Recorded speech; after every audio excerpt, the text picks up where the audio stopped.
నమస్తే సార్. నమస్తే చెప్పు. జాన్ 26 వస్తుంది కదా సార్, ఏంటి సార్ రిపబ్లిక్ డేయా? రిపబ్లిక్ డే భారత గణతంత్ర దినోత్సవం. మనం రాజ్యాంగాన్ని రచించుకున్నాం కదా, ఆ రాజ్యాంగాన్ని అమలు జరిపేది అనమాట. ఈ జనవరి 26ని మనం రాజ్యాంగ అమలు దినోత్సవం జరుపుకుంటాం. అంటే రిపబ్లిక్ డే ఫస్ట్ వచ్చిందా, ఇండిపెండెన్స్ డే ఫస్ట్ వచ్చిందా? ముందు స్వాతంత్రం వచ్చిన తర్వాత మనం ఒక రాజ్యాంగాన్ని మనం రచించుకున్నాం. బాబాసాహెబ్ అంబేద్కర్ ఆధ్వర్యంలో వీళ్ళంతా కూడా మనం రాజ్యాంగాన్ని రచించుకున్నాం. ఆ రాజ్యాంగాన్ని ఆమోదించి అమలు జరిపిన రోజు అనమాట ఈరోజు. దాన్ని మనం రిపబ్లిక్ డేగా, భారత గణతంత్ర దినోత్సవంగా జరుపుకుంటాం.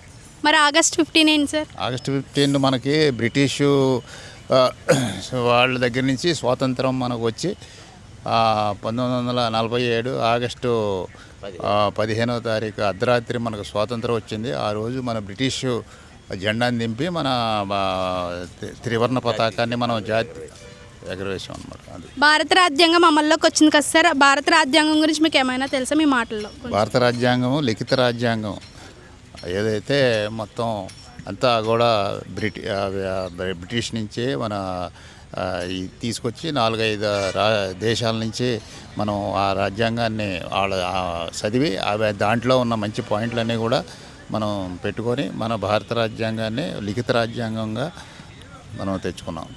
చాలామందికి రిపబ్లిక్ డే అంటే, ఇండిపెండెన్స్ డే అంటే తెలియట్లేదు సార్. దీని గురించి మీరు ఏమైనా చెప్తారా? చాలామందిని అడుగుతుంటే ఐడియా లేదు అది ఇది అంటున్నారు. బట్ మన కోసం మనమే తెలుసుకోవాలి కదా, మీరు ఏం చెప్తారు దీనికోసం? దాని గురించి మనకి స్కూల్ దగ్గర నుంచి కళాశాలల దగ్గర నుంచి అందరికి కూడా ఎడ్యుకేట్ చేసి, అలాగే పబ్లిక్ అవేర్నెస్ కూడా కల్పించాలని చెప్పేసి నేను కోరుకుంటున్నాను.